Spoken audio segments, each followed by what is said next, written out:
Muito bem, começando aqui então mais um dia do nosso trabalho. Nós estamos no livro A Gênese, capítulo 13, Os Milagres segundo o Espiritismo. O tema Características dos Milagres, né? Então a partir do item também número 13, né? Capítulo 13, item número 13. Quando nós falamos sobre o milagre, ou os milagres durante esses últimos estudos, nós vimos que 3 elementos são fundamentais para considerarmos ao estudarmos esse tema. Primeiro, aquele que mobiliza as forças para uma determinada realização. Nesse caso nós podemos ver, por exemplo, que no mundo espiritual os espíritos das mais variadas categorias, cumprindo uma vontade de Deus, né, já que embora nós tenhamos as nossas próprias iniciativas, elas têm como objetivo maior cumprir uma determinação superior. Então, aquele é o agente que provoca o milagre. O segundo é o meio através do qual esse milagre acontece, que é o que nós vamos estudar no nosso próximo capítulo, que eu espero que já seja no encontro que vem, que nós vamos falar sobre os fluidos. Então nós temos ali a vontade, nós temos os fluidos e depois nós temos aqui o meio físico. Então, para que essa força atinja o meio físico, há a necessidade da intervenção de nós encarnados, como medianeiros desse processo, conscientes ou não dessa nossa possibilidade, dessa nossa potencialidade. Então vimos ali aquele que faz, o recurso que é utilizado, aquele que colabora e aquele que sofre a ação, aquele que recebe essa ação. Então, por isso, nós temos ali várias etapas a considerarmos e vermos que, por mais fantástico, por mais maravilhoso que seja um milagre, da forma como ela é entendida popularmente, ou analisando de uma forma mais específica para o nosso estudo, o milagre como sendo um fenômeno. Ao estudarmos esse fenômeno, por mais maravilhoso, por mais fantástico que ele seja, ele tem um mecanismo de funcionamento que é o que o Espiritismo nos permite compreender. Então, ainda que seja um milagre eucarístico daqueles, como nós já vimos, né, principalmente dentro da Igreja Católica, que traz para nós muitos desses registros, no momento da comunhão, quando tem ali a hóstia, transformação da hóstia, transformação de vinho, no momento em que as pessoas estão praticando esse sacramento, quando nós temos ali imagens que apresentam substâncias que são desconhecidas, curas que também são registradas, manifestações dos espíritos através da materialização. Então não importa qual seja o fenômeno, tudo para nós acontece dentro de um processo. Então nós vamos estudando todos esses elementos, entendendo os espíritos como sendo inteligências extracorpóreas, que tem ali sua vontade, que tem ali as suas intenções. Temos os fluidos, essa substância que se encontra à nossa volta. Temos uma força magnética que também é mobilizada através da vontade. Temos o intermediário, os encarnados, que promovem, que possibilitam a intervenção do mundo físico, do mundo espiritual no mundo físico. E temos a matéria, que sofre essa transformação. Então nós entendemos cada um desses passos, cada uma dessas etapas, para facilitar o nosso entendimento que, como nós dissemos, logo no início do nosso trabalho, no primeiro estudo que nós fizemos, por mais compreensível que se torne aquilo que é entendido como milagre, isso não desmerece em absolutamente nada a sua importância de fortalecer a fé, de fazer com que as pessoas compreendam a realidade do mundo espiritual. Então, não devemos diminuir a sua importância exatamente porque o mundo espiritual, quando tem a permissão para intervir de uma forma tão positiva no mundo físico, significa que existe uma ação com permissão de Deus, seguindo essa determinação, essas mesmas leis. Então, ser conhecido ou ser desconhecido, nós não devemos considerar, não devemos desconsiderar a sua importância. Aqui no texto número 13, que a gente vai começar a estudar hoje, depois de sairmos, né, dos médiums, porque como nós vimos aqui no item anterior, Kardec fez uma abordagem interessante sobre médiums que são conscientes e médiums que são inconscientes. Os médiums conscientes são aqueles que, trabalhando dentro do campo da mediunidade, principalmente se forem médiums de efeitos físicos ou mesmo de efeitos intelectuais, quando recebem mensagens, né, porque, por exemplo, dentro da Igreja Católica, muitos santos foram canonizados por terem a faculdade de psicografia ou psicofonia ou a mediunidade audiente, de ouvir aquilo que o mundo espiritual dizia, por trazerem mensagens belíssimas que consideravam mensagens diretas de Jesus ou do Espírito Santo, ou mesmo de Deus, como nós temos vários e vários relatos no Antigo Testamento. Então, essas mediunidades, tanto físicas como intelectuais, elas são consideradas miraculosas, primeiro, com a sua intenção, que é uma intenção positiva. Segundo, pela forma como ela acontece. Então hoje nós entendemos que os médiums, nesse caso, são agentes importantes nessa realização. Se são aqueles conscientes, trabalham com esse propósito. E interessante lembrar também, tem até um programa muito interessante que passa no The History Channel, chamado exatamente Milagres. E ali então nós começando a assistir esse programa, e por coincidência, está numa temporada agora, né, eu tenho acompanhado alguns episódios, exatamente por causa do nosso estudo, né, para entender de que forma que os milagres vão acontecendo pelo mundo afora, nas mais variadas culturas. Então nós temos, por exemplo, milagres que são considerados num xamã no México, aquele que utiliza rituais indígenas para fazer com que esses trabalhos aconteçam, e pessoas das mais variadas culturas vão até lá. Fala-se sobre o Brasil, citado, por exemplo, João de Deus, lá em Abadiânia, no estado de Goiás, como sendo também um homem capaz de realizar milagres. Fala sobre uma bruxa na Polônia, que utiliza, por mais estranho que possa parecer para nós, rituais e orações católicas para poder fazer com que milagres aconteçam. Nos Estados Unidos tem ali um pastor que utiliza também alguns rituais estranhos para poder realizar seus milagres. Então hoje, na acepção geral da palavra, milagre é tudo aquilo que se entende que vem de Deus e não pode ser explicado. Então todas essas pessoas, todos esses médiums, valeu ligeirinho, até mais. Todos esses médiums que vão se apresentando na realização desses milagres, esses são, por exemplo, médiums que são conscientes no sentido de entenderem que são capazes de realizar esses milagres, embora não saibam como isso aconteça. Simplesmente julgam que podem fazer, que são abençoados por fazerem, mas não entendem de que forma que isso acontece. E há aqueles, saindo desses médiums conscientes, que são os médiums inconscientes, que são aqueles que vão até um local, levam consigo uma faculdade que permite que os espíritos trabalhem atuando diretamente no mundo físico, seja em benefício de si mesmos, seja em benefício de outrem, que estão pessoas que estão próximas. Então, quando nós vamos, por exemplo, a um centro espírita para fazer um tratamento de cura ou ouvir uma palestra, muitas vezes nós temos ali os espíritos entre esses participantes coletando substâncias, faculdades, né, utilizando-se dessas faculdades para atuar sobre aqueles que não têm esse potencial. E esses acham simplesmente que vão lá para servir, para serem servidos, e acabam servindo muito mais do que imaginam. E é claro, recebem aquilo que necessitam. Então os conscientes e os inconscientes.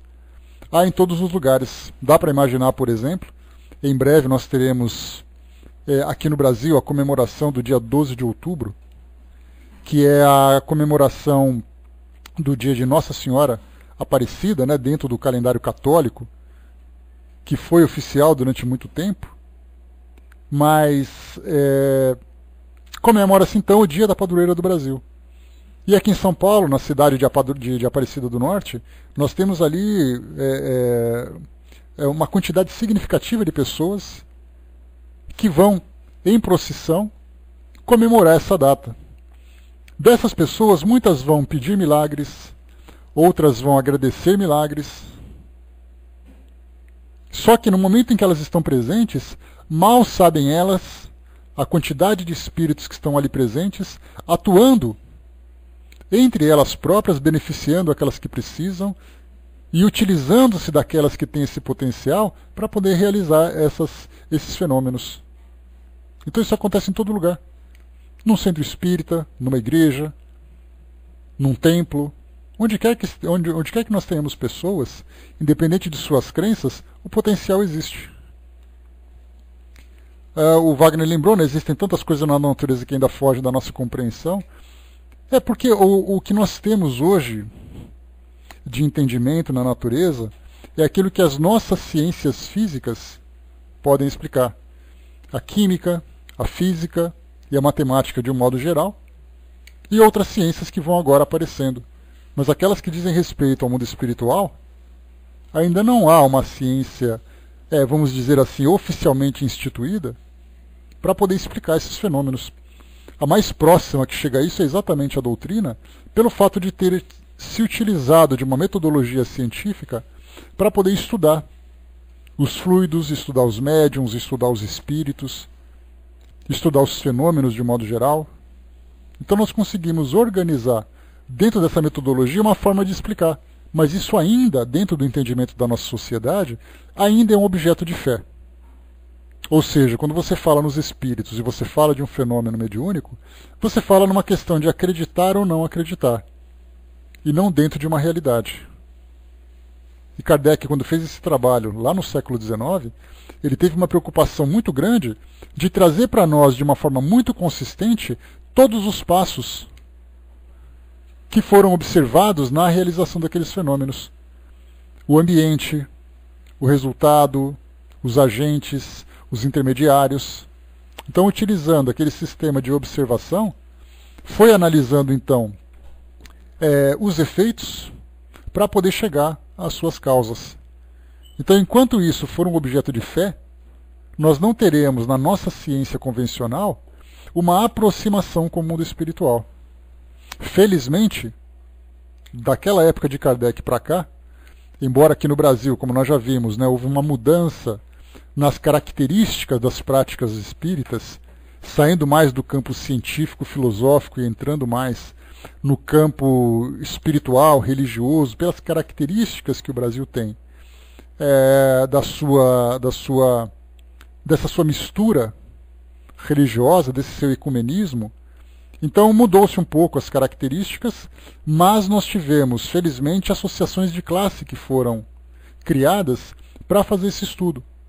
Essas associações, por exemplo, como nós já vimos, a Associação de Médicos Espíritas, que não é um bando de médico que por acaso é espírita e estão ali estudando a doutrina espírita. Não, eles estão estudando o aspecto da medicina, a visão da medicina desses fenômenos que acontecem. Nós temos outras classes que estudam a parte filosófica, estudam também a parte espiritual, grupos mediúnicos que são fundados.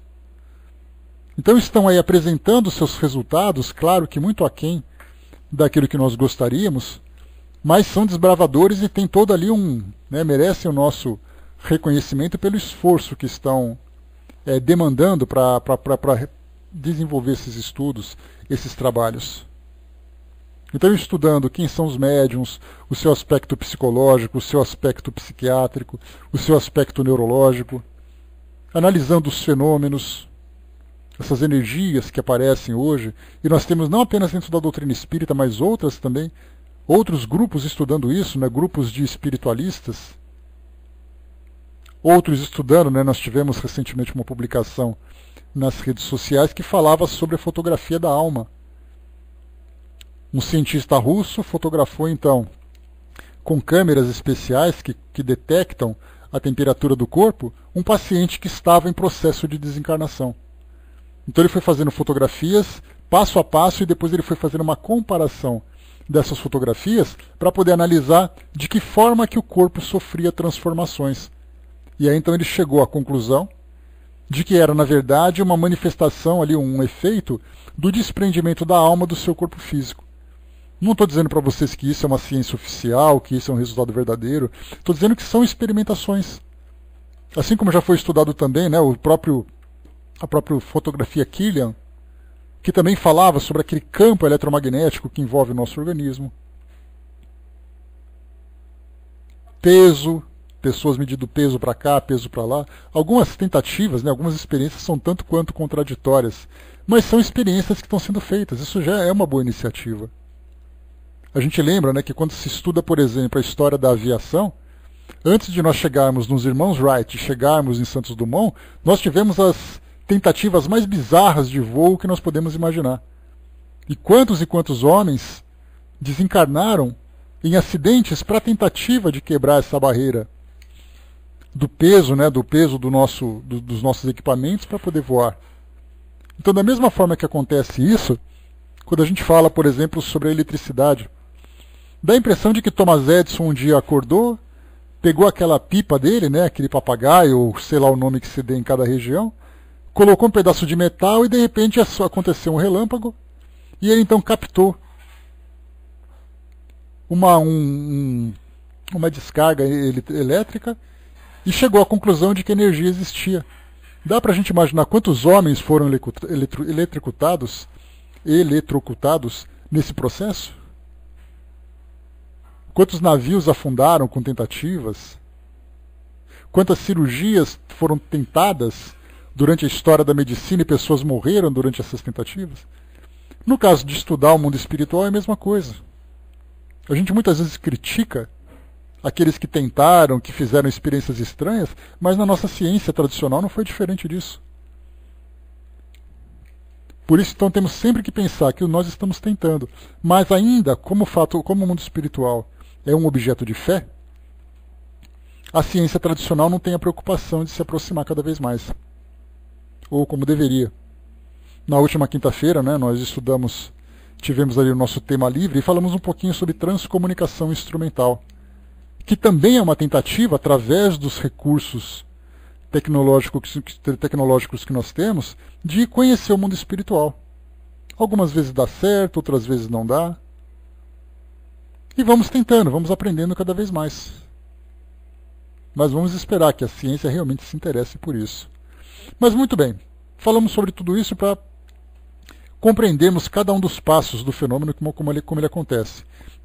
Agora nós vamos sair um pouco do mundo material, da nossa ciência, dos médiuns, que são esses intermediários entre o mundo espiritual e o mundo físico para a realização desses fenômenos, e vamos agora então estudar a intervenção dessas inteligências, ou das inteligências ocultas nesses fenômenos.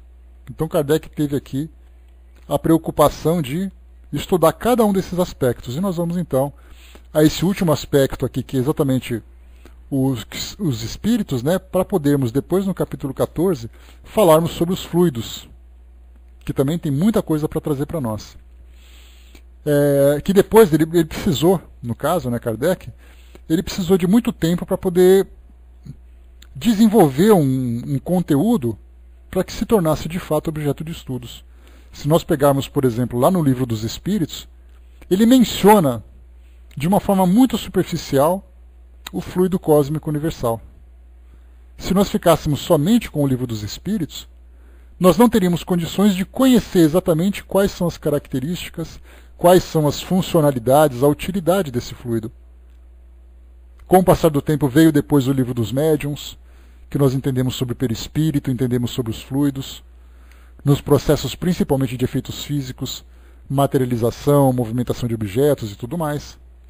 E depois aqui no livro A Gênese, lá no finalzinho da sua temporada terrena, né, já que Kardec desencarnou em 1869, esse livro foi publicado um ano antes. Ali nós tivemos, nesse capítulo 14, informações mais detalhadas, mais aprofundadas. Mas ainda assim, apenas o início dos estudos que precisavam ser feitos para entendermos exatamente o que é esse fluido cósmico universal e de que forma que ele pode ser utilizado. Nós tivemos depois vários outros cientistas que escreveram livros, publicaram trabalhos, fizeram experiências, para entender exatamente, até hoje nós estamos ainda estudando. Falar, por exemplo, sobre o perispírito é para nós um grande enigma ainda. Temos um conhecimento básico daquilo que foi publicado, mas ainda assim, esses mesmos pesquisadores trouxeram a visão deles a respeito desses elementos. Mas a pergunta é, essa informação é definitiva? Essa informação é verdadeira? Então, estamos estudando cada vez mais. Vamos lá então, item número 13. A intervenção de inteligências ocultas nos fenômenos espíritas não os torna mais miraculosos do que todos os outros fenômenos que são devidos a agentes invisíveis, porque esses seres ocultos que povoam os espaços são uma das forças da natureza, força cuja ação é incessante sobre o mundo material, assim como sobre o mundo moral. Então, se no passado nós tínhamos um relâmpago que impressionava o homem que não tinha a compreensão das cargas elétricas suspensas nas nuvens que provocavam depois esse fenômeno, inicialmente era ou uma manifestação de Deus que estava muito zangado, dando aquele estrondo do trovão, ou soltando o raio destruidor de um relâmpago, ou falando sobre um vulcão. Um eclipse, como nós tivemos ontem, visto aqui pelo Brasil, pelos brasileiros, muitos brasileiros, no passado o eclipse era uma manifestação de Deus, que estava destruindo a lua porque estava zangado com os homens. Aí vinha depois ali um religioso, um sacerdote, fazia suas orações e de repente a lua voltava a ficar clara de novo. Isso era um milagre. E de repente apareceu alguém que tinha uma doença e essa doença foi curada. Também era um milagre. Então nós tínhamos um milagre que acontecia pelas leis naturais e outro milagre que acontecia pela intervenção dos espíritos. E os dois eram milagres. Então o que Kardec coloca é que aquele que é realizado por um espírito não é mais miraculoso do que aquele que é realizado, entendido como milagre, simplesmente por um fenômeno natural. Seja como for, sempre há um processo a entendermos. O Brás colocou, é importante, tudo no universo está em constante progresso, doutrina espírita não deve ser diferente. Muita quer parar no tempo, né? Na verdade, Brás, essa mudança de característica, como eu falei para vocês, que muitos se aproximam, na verdade a maioria das pessoas que se aproximam da doutrina espírita, vem por uma necessidade de consolação, vem por um sofrimento. Então nós pegamos assim, fazendo uma estatística, se fosse possível fazer isso agora, pegaríamos assim, daqueles que se aproximam da doutrina, quem veio pelo interesse em conhecer, quem veio pela necessidade de conhecê-la. Nós teremos uma quantidade significativa daqueles que vieram. Daqueles que vieram, quantos ficaram, quantos se distanciaram? Quantos se tornaram estudantes da doutrina espírita? Quantos se tornaram estudiosos da doutrina espírita? E quantos ficaram apenas como simpatizantes da doutrina? Desses que são os estudiosos, quais são os campos de estudos deles? Então a gente vai estreitando, e percebendo que esse aspecto científico, ele conta com pouca gente. E aqui no nosso país é importante a gente considerar isso, onde nós temos questões sociais importantes, falta de recursos. Se fôssemos de um país desenvolvido tecnologicamente, que tivéssemos uma vida, uma estrutura social bem desenvolvida, nós teríamos tempo para nos dedicarmos a isso. Pegarmos, por exemplo, dentro da área acadêmico-científica, quantos doutores nós temos no Brasil comparado com doutores da Alemanha, com doutores do Japão, com doutores dos Estados Unidos? E por que nós temos pouco? Exatamente por falta de recursos, por falta de investimento, por falta de tempo, por falta de oportunidade.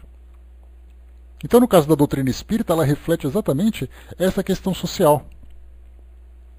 Nós achamos que só o fato de você ser espírita e se interessar pelo espiritismo, no seu aspecto científico, já é o suficiente para você esquecer da sua vida, que você tem que trabalhar, que você tem que pagar suas contas, que você tem um problema de família, que você tem problema do dólar que subiu.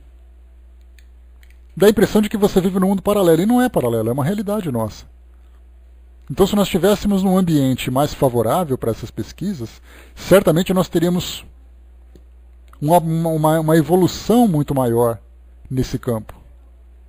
Mas o que interessa para nós é que essa transformação dentro desse nosso universo íntimo moral tem sido significativo, trazendo para nós a consolação, trazendo para nós a compreensão do mundo espiritual, e no seu devido tempo nós teremos os resultados dentro desse campo científico. Continuando.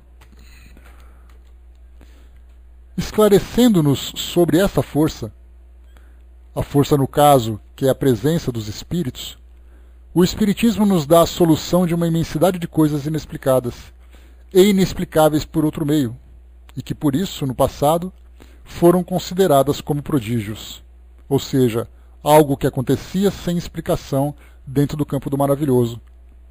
Conhecendo que os espíritos intervêm no nosso mundo material, através dos fluidos, através de médiums e tudo mais, nós conseguimos trazer uma série de explicações.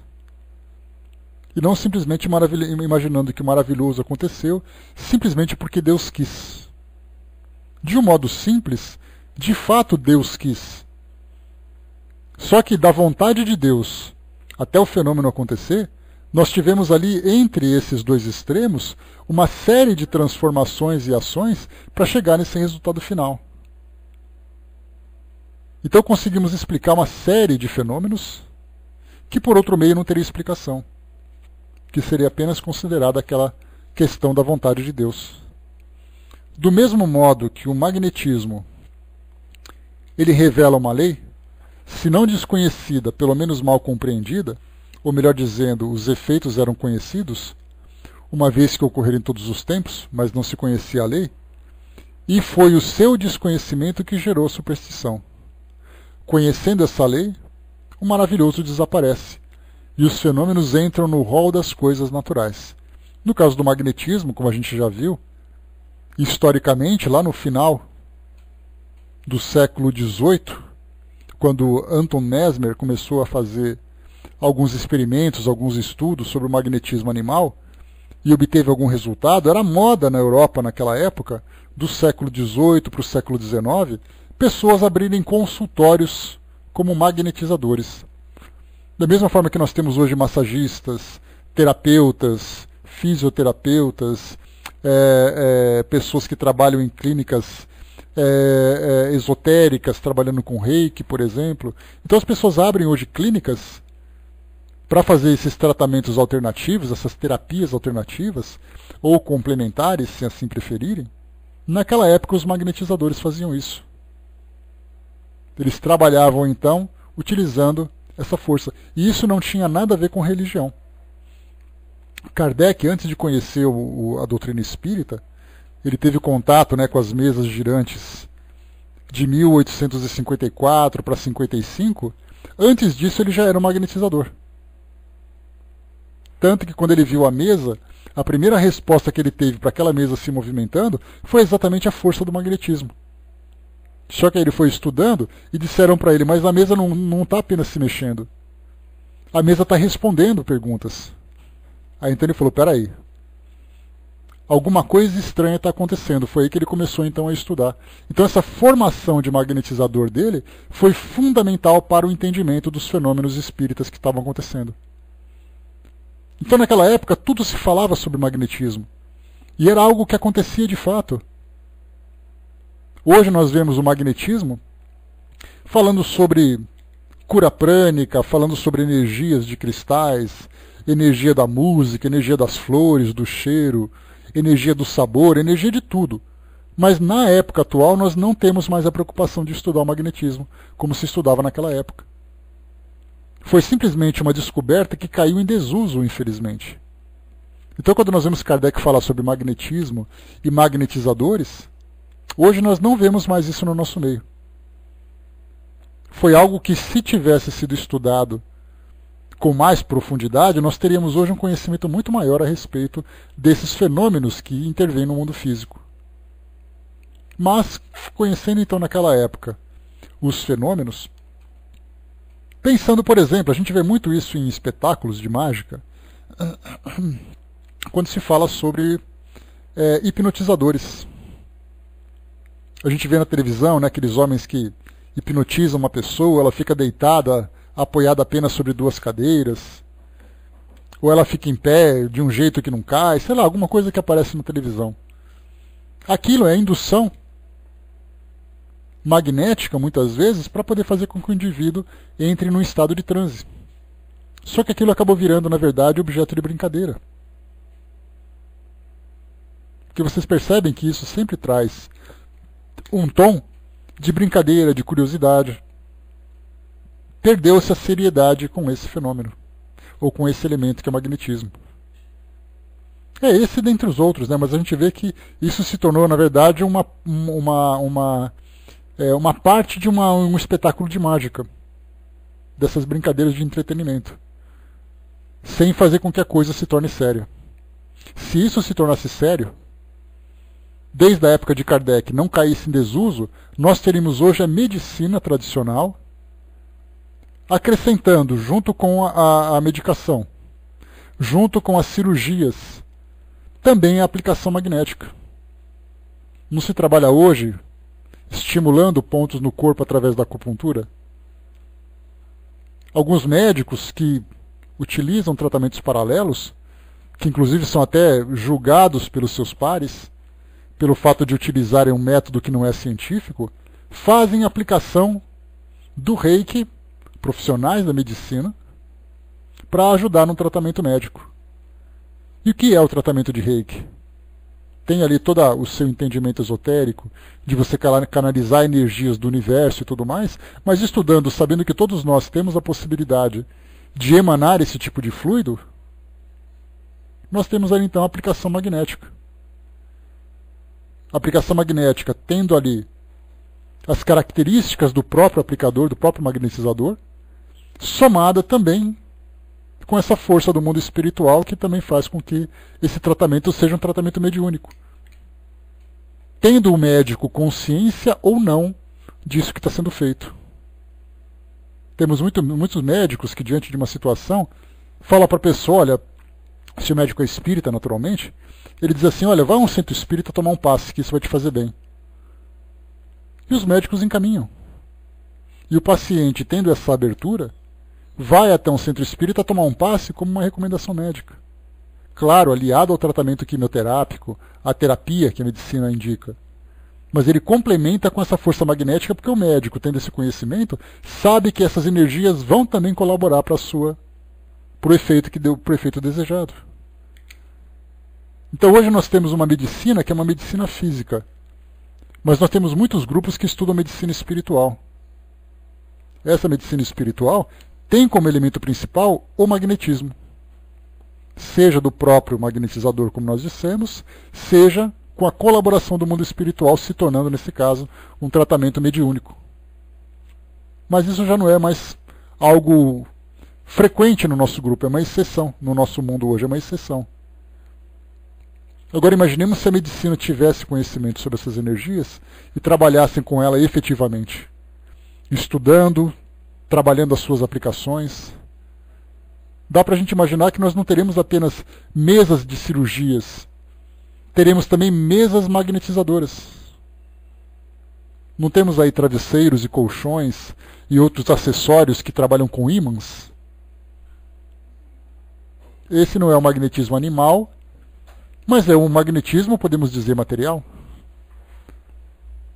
Então são muitos fenômenos que acontecem achando que isso acontece, mais uma vez, miraculosamente, sem entender essa força que provoca essas mudanças aqui na nossa matéria. E continua. Conhecendo-se essa lei, o maravilhoso desaparece e os fenômenos entram no rol das coisas naturais. Isso aqui é importante, porque nós já conversamos sobre isso. Quando ele entra no rol das coisas naturais, não significa que nós pegamos um fenômeno que acontece, que é espetacular, e nós jogamos numa prateleira no meio de um galpão, porque ele faz parte do resto das coisas que tem tudo igual.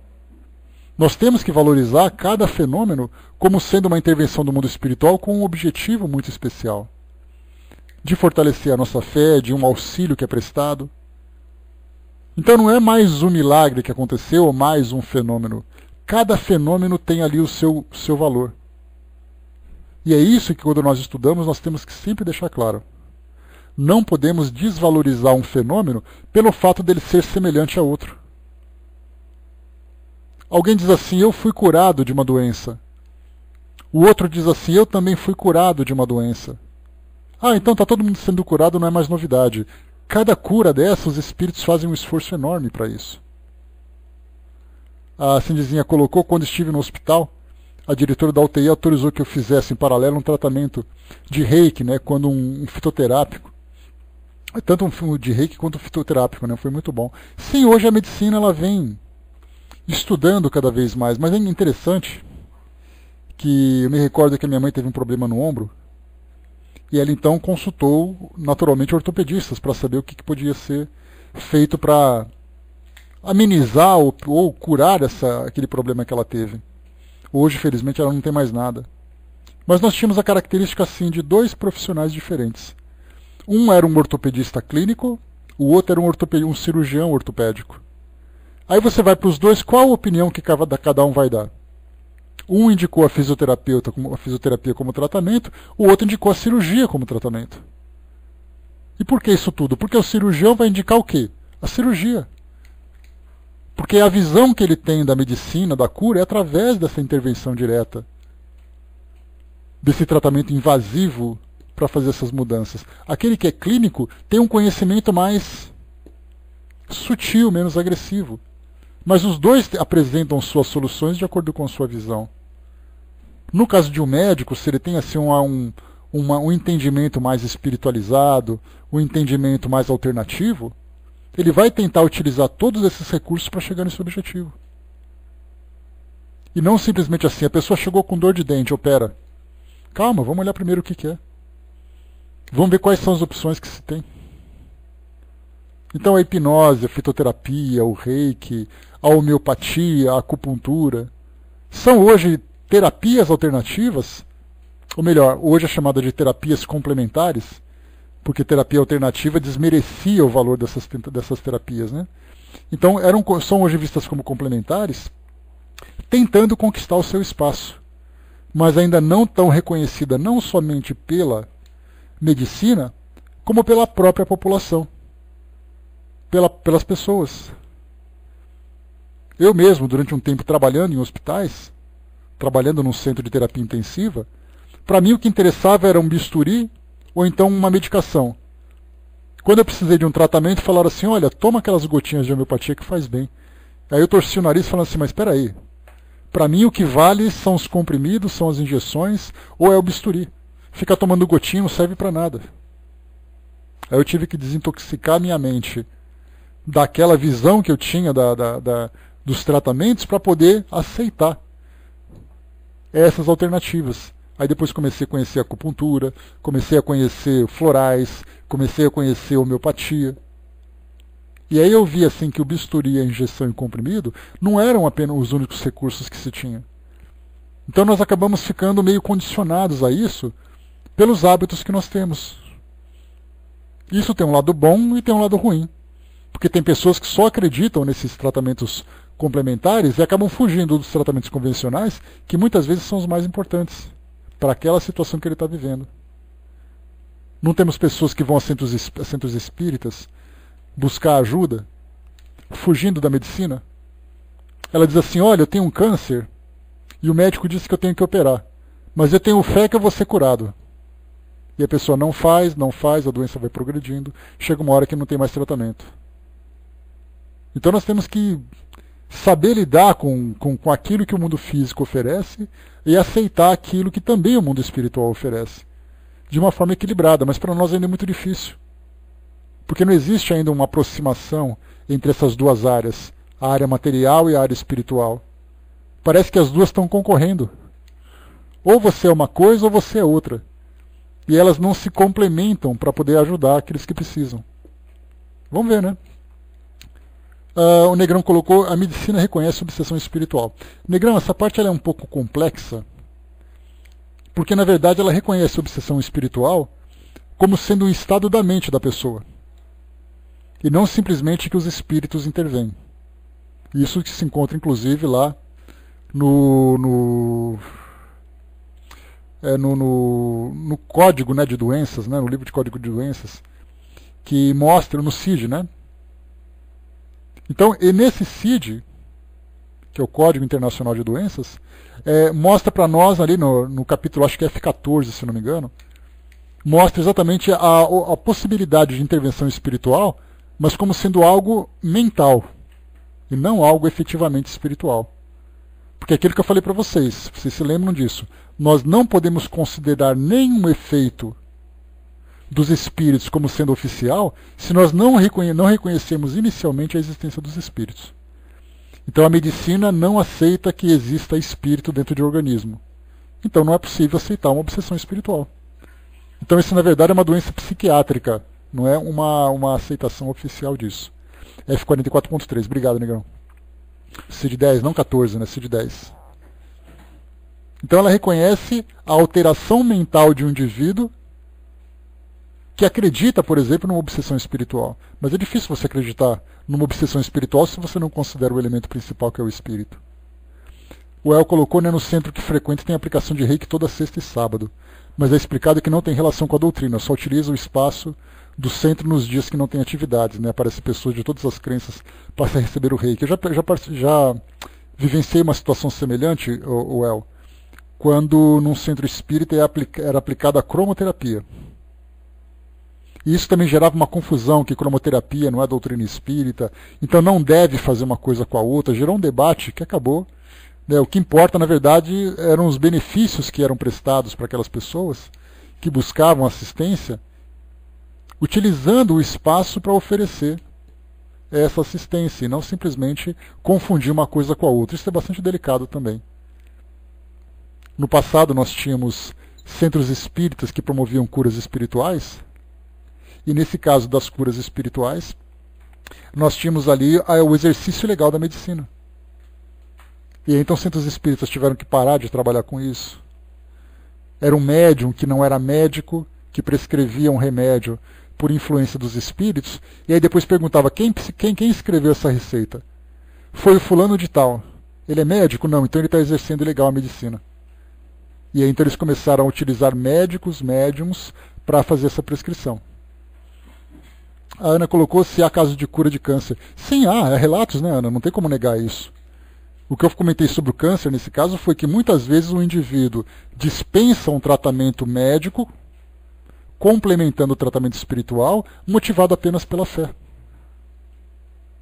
Então já aconteceu de tudo. Pessoas que tinham deficiências voltaram a andar, cegos voltaram a ver, cânceres foram curados. Já teve de tudo já. Mas o que a gente fala é que muitas vezes naquele 8 ou 80, uma pessoa motivada pela fé nega a assistência da medicina tradicional. Sendo que, na verdade, ela deve ser utilizada e complementada pela medicina espiritual ou vice-versa.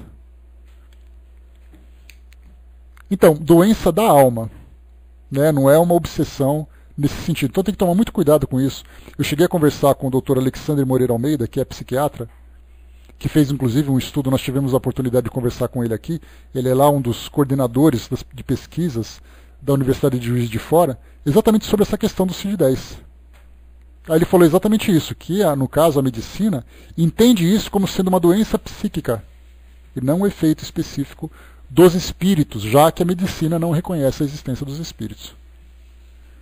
O Brás colocou o centro espírita mais importante de Louisiana usa apometria, mas em outra sala fora do centro por preconceito de alguns membros. Também é um outro caso, né, Brás? A apometria como algo sendo estudado, algo sendo utilizado de uma forma equivocada, outros utilizando de uma forma correta, também é algo a ser explorado. Vamos em frente. Eis porque, nesse caso, como a gente viu, né, conhecendo-se essa lei, falando sobre o magnetismo, o maravilhoso desaparece e os fenômenos entram no rol das coisas naturais.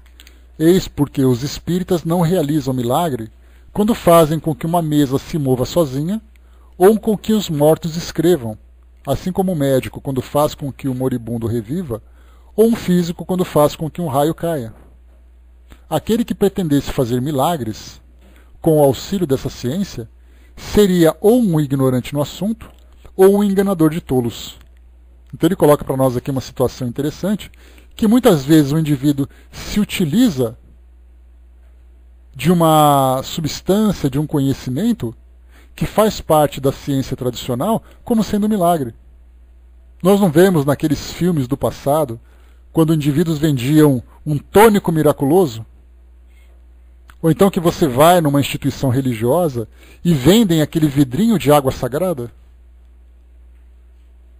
Claro que Kardec não considera aqui as farsas. Ele considera o fenômeno como sendo real, o efeito acontecendo.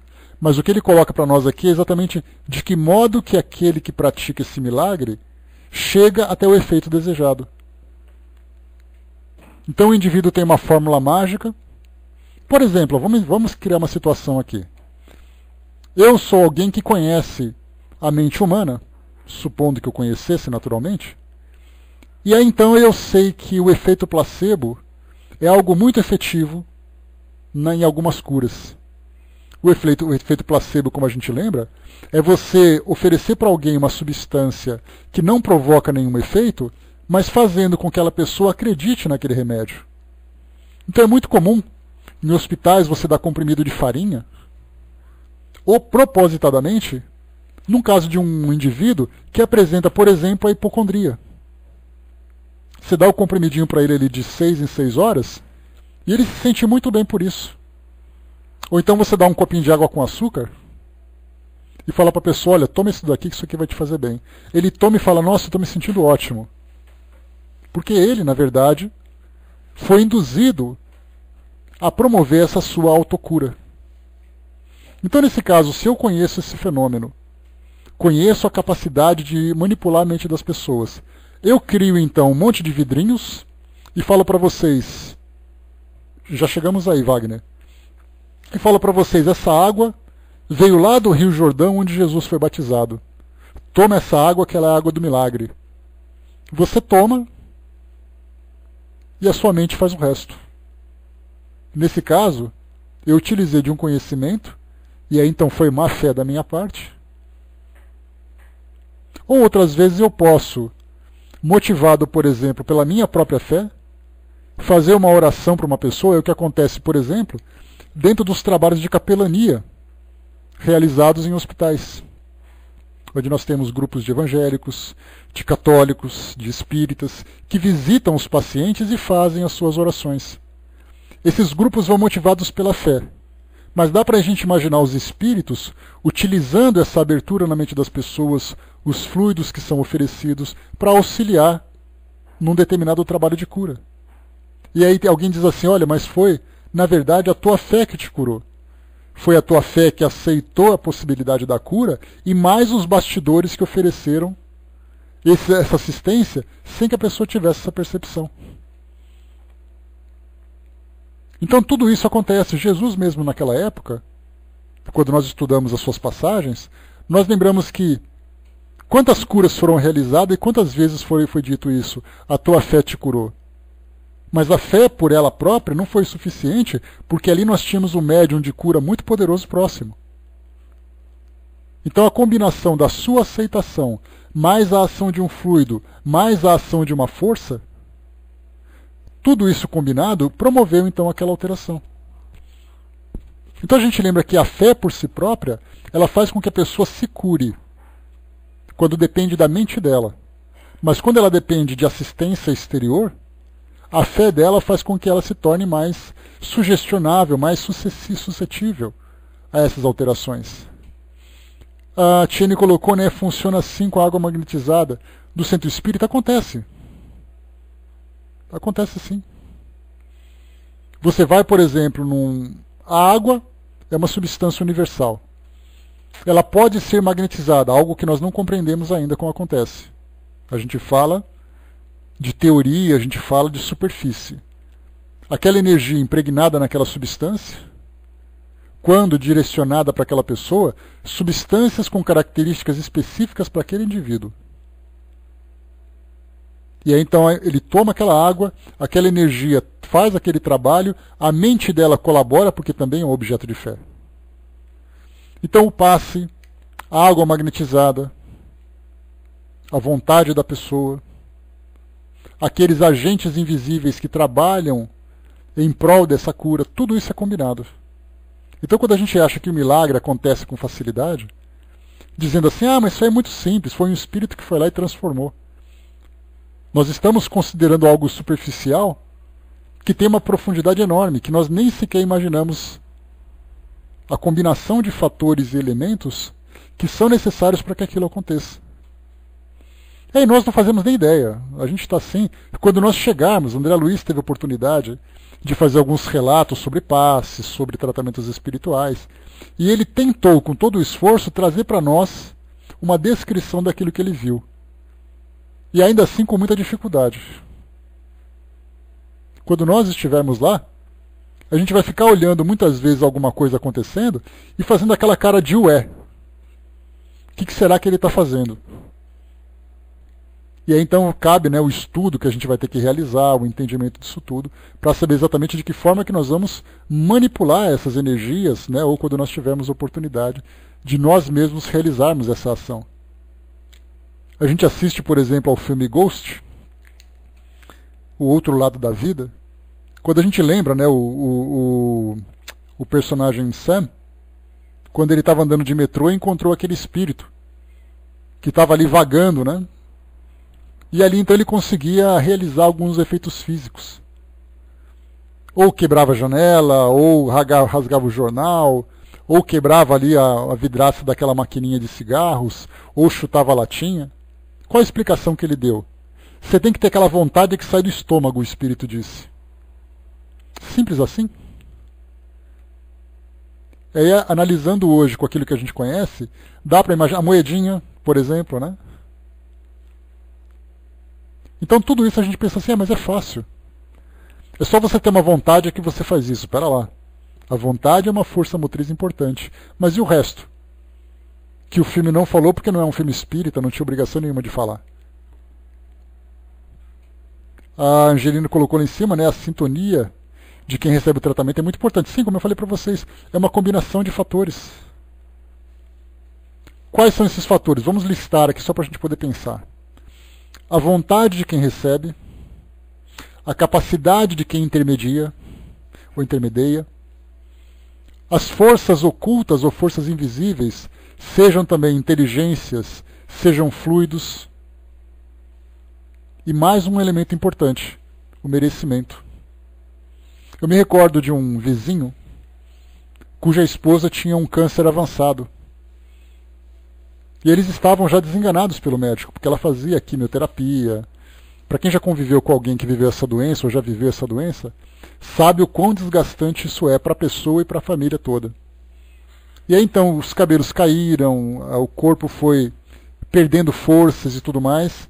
E ele então foi até Dr. Fritz, aqui em São Paulo, que atendia isso em 1993, 1994, foi nessa época.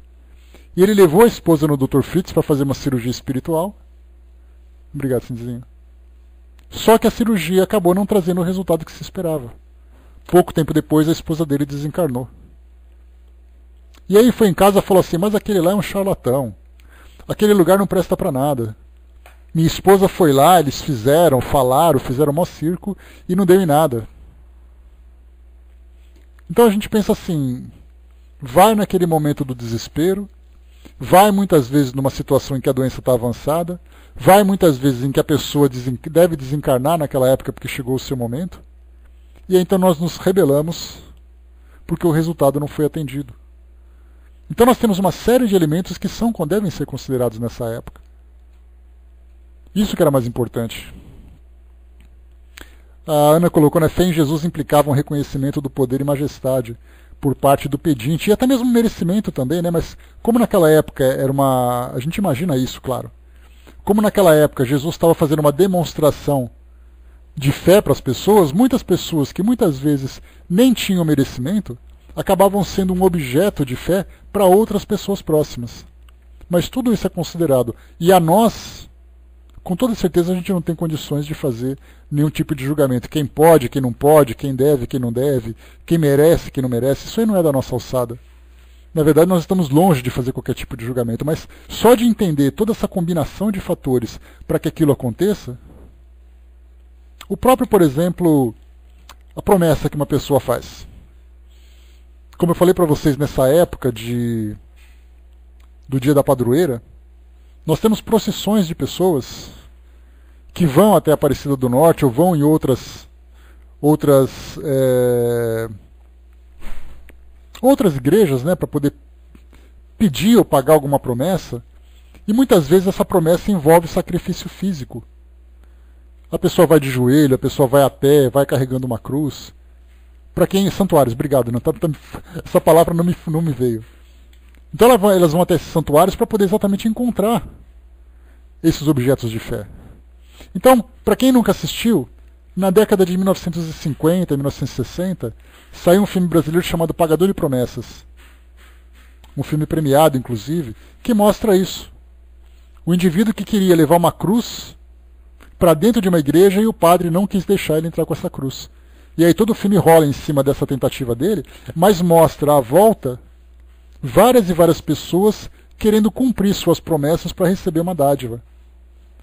E aí os próprios espíritos, dentro dos nossos estudos, já falaram sobre isso. Grande abraço, Elcio. Já falaram sobre isso, que muitas vezes o sacrifício físico, o sacrifício pessoal que uma pessoa faz, não é necessário para o mundo espiritual, mas para aquela pessoa é importante, porque aquilo vai fortalecer a fé dela. A gente lembra que o merecimento ele vem através do amor, não através da dor. Mas como nós não temos ainda a possibilidade de compreender o mundo espiritual, a dor para nós é uma forma de nós materializarmos a nossa fé. E dá para a gente imaginar o mundo espiritual ouvindo as nossas promessas. Eu prometo, se alguma coisa acontecer na minha família de positivo, como por exemplo a cura do meu filho, eu fico 2 anos sem comer chocolate.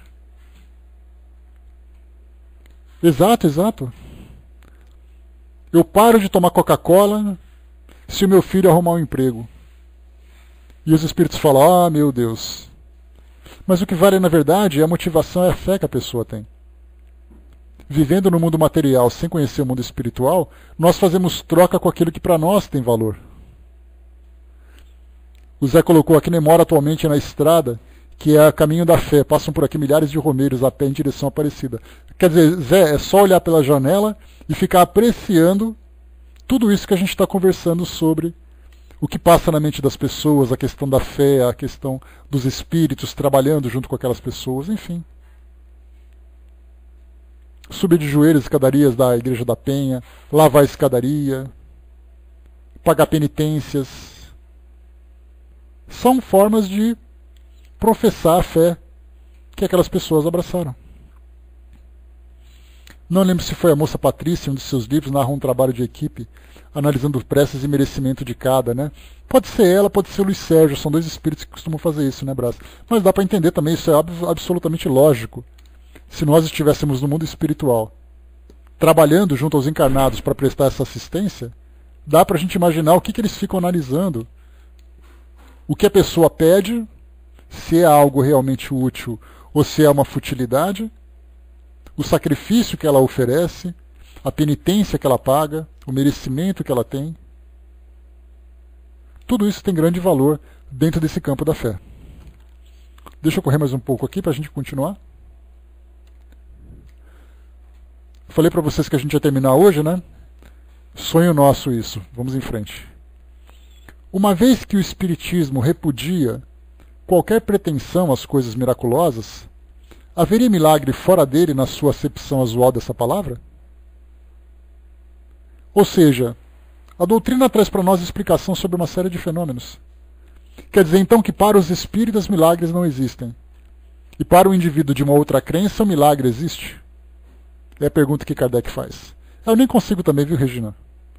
Se a gente correr, a gente perde a oportunidade de, ainda que sejam divagações, sejam aquelas viajadas que a gente faz, é importante a gente ilustrar com maior profundidade possível, porque a gente precisa entender exatamente, não apenas a teoria em si, mas as aplicações práticas disso na vida das pessoas. O modo como isso é acreditado, o modo como isso é entendido. Então a gente vai devagar cada vez mais, sem nenhuma pressa de ser feliz, né? Então a pergunta que Kardec faz para nós: se o Espiritismo encontrou explicação para aquilo que é miraculoso, quer dizer que fora da doutrina pode haver milagre? Vamos em frente. Antes de continuar, a Ana perguntou: crença ou descrença, qual é o pior delas? Depende. Tudo tem o seu lado positivo e o seu lado negativo. A crença racional ela é perfeita. A crença cega ela é destrutiva. A descrença de uma pessoa pode ser para ela uma grande punição. A descrença para ela pode ser uma forma dela se sentir livre. Depende da forma como cada um entende. Aqueles que lançaram aviões sobre as Torres Gêmeas eram homens de muita crença. Os homens que criaram a bomba atômica eram homens de muita descrença. Mas ao mesmo tempo nós temos aquele que é descrente, mas ele traz valores no coração. E aquele que é crente, que traz também valores no coração. Então, na verdade, qual é a pior delas? Depende de como cada um sente. A descrença para algum é desesperador. A crença para outros é perturbador. A descrença para um é tranquilo, e a crença para outros também é tranquilo. Depende do efeito que isso provoca sobre cada pessoa. Não pode e não deve. Não se pode e não deve, porque a crença ela é muito particular. Ao violarmos a crença de uma pessoa, nós estamos, na verdade, violando a sua própria consciência. E quem tem direito de julgar a consciência de alguém? Isso é que é importante. Continuando, digamos primeiramente que entre os fatos considerados miraculosos, ocorridos antes do advento do Espiritismo, e que ainda ocorrem no presente, a maior parte, se não todos, encontram sua explicação nas novas leis que ele veio revelar. Esses fatos, portanto, estão compreendidos, embora com outro nome, na ordem dos fenômenos espíritas e, como tais, não tem nada de sobrenatural. Fique, porém, bem entendido que nos referimos aqui aos fatos autênticos, e não àqueles que, sob o nome de milagres, são fruto de uma indigna charlatanice com o objetivo de explorar a credulidade. Tampouco nos referimos a certos fatos lendários que originalmente podem ter tido na origem um fundo de verdade, mas que a superstição ampliou até o absurdo. É sobre esses fatos que o Espiritismo vem lançar a luz, fornecendo os meios de separar a verdade do erro. Então, por exemplo, olha aqui é muito fácil da gente ilustrar esse pensamento. Qual é um dos maiores milagres que a humanidade cristã já presenciou? A ressurreição de Jesus. E depois a sua ascensão ao céu de corpo e alma, bem como também a sua própria gestação. Maria engravidou por um milagre do Espírito Santo, através do anjo Gabriel que veio anunciar a sua chegada. E então a gente pensa assim, tá, esse foi um milagre que aqueles que são cristãos não questionam. Porque isso desmereceria, no entendimento de muitas pessoas, a importância da presença de Jesus aqui entre nós. Não haveria outra forma da vinda de Jesus que não fosse através desses fenômenos maravilhosos. E então nós, da doutrina espírita, lembramos, né, que Jesus, quando ressuscitou, na verdade, ele não veio de corpo, ele se materializou. Esse é o entendimento que tem. Nós vamos ver aqui, inclusive, no próprio livro A Gênese, mais lá para o final, os milagres e as predições de Jesus. Porque até agora nós estamos estudando todos os elementos palpáveis e científicos aqui do nosso mundo. Mais para frente, mais para o final, nós vamos chegar então àquilo que a Bíblia relata e de que forma que o Espiritismo pode explicar. Então, dizendo assim, nós espíritas não acreditamos no Espiritismo. Mas Jesus foi para o céu, ressuscitou, depois da ressurreição se elevou ao céu, e isso nunca mais aconteceu. E aí nós entramos em dois pontos importantes daquilo que Kardec comenta. Primeiro, o Espiritismo pode lançar luz sobre esses fenômenos, separando a verdade do erro. E segundo, ele diz assim, tampouco nos referimos a certos fatos lendários que originalmente podem ter tido na origem um fundo de verdade, mas que a superstição ampliou até o absurdo. Aí nós temos aquela passagem, né? Quem conta um conto sempre aumenta um ponto. Aí podemos falar de milagre. Adão e Eva, o dilúvio, o sol parado sobre o planeta, para que os eleitos combatessem os inimigos,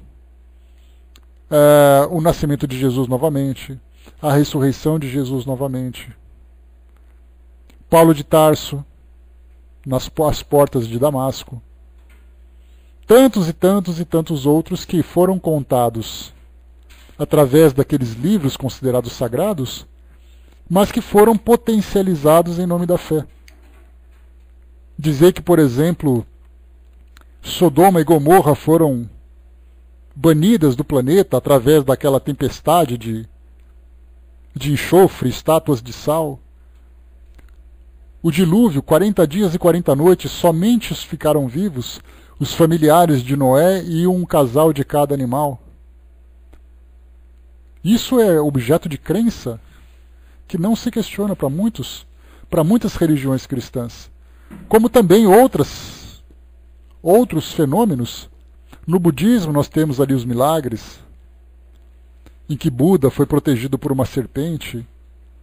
Nós tivemos ali no hinduísmo, no judaísmo, tantas outras crenças em que milagres aconteceram no passado, são objetos de fé que acabaram sendo exagerados com o passar do tempo. Então a gente felizmente tem a oportunidade de analisar cada um desses fenômenos por uma perspectiva mais equilibrada, entendendo algumas leis, entendendo alguns elementos, alguns fenômenos, sem desmerecer a sua importância. Porque foi importante para aquelas pessoas, para aquela época, para aquelas ideias. Para a gente poder finalizar. Deixa eu ver aqui. Aqui a gente vai entrar agora no número 15, para a gente finalizar. Então a gente para por aqui. Então a gente para aqui no item número 14, indo para o número 15, para continuarmos entendendo sobre a questão da intervenção de Deus em suas leis, né, que Kardec coloca. Quanto aos milagres propriamente ditos, Deus pode fazê-los sem dúvida, uma vez que nada lhe é possível. Mas Ele os faz? Essa é a pergunta que vai ficar no ar, para a gente estudar no nosso próximo encontro. Então, o que a gente viu aqui até agora foi sobre entendermos dentro das nossas possibilidades, e é muito difícil para nós encarnados estudarmos, analisarmos aquilo que acontece nos bastidores, exatamente porque nos falta esses elementos, e muito mais do que os elementos, nos falta o entendimento para fazer qualquer análise, qualquer julgamento daquilo que aconteceu. Para que um fenômeno seja permitido que aconteça para alguém, na vida de alguém, nós temos que conhecer o histórico daquela pessoa, temos que conhecer as escolhas que ela fez, o seu merecimento. Nós não conhecemos nem a nossa própria história. Imaginemos conhecer a vida de alguém para falarmos se ela pode ou não merecer alguma coisa. Então, assim, o importante é saber que isso existe. Existe aquele setor dos milagres, vamos dizer assim, onde esses fenômenos são estudados.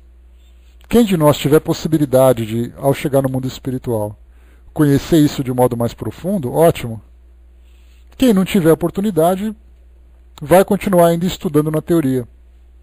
Mas, sem dúvida nenhuma, é um assunto bastante instigante para todos nós, né? Não tenhamos essa preocupação de querermos abranger todo o conhecimento. A gente pega aquilo que é possível para nós nesse momento. Muito bem, fechando por aqui então, pessoal, o nosso estudo. O El lembrou aqui, né, que daqui a pouquinho, em uma coletiva da NASA sobre uma grande revelação sobre Marte. Então lá no site da NASA, para quem quiser conhecer, eles anunciaram que eles vão fazer uma revelação que vai deixar todo mundo espantado sobre Marte. Vamos ver, né, o que eles vão falar sobre isso.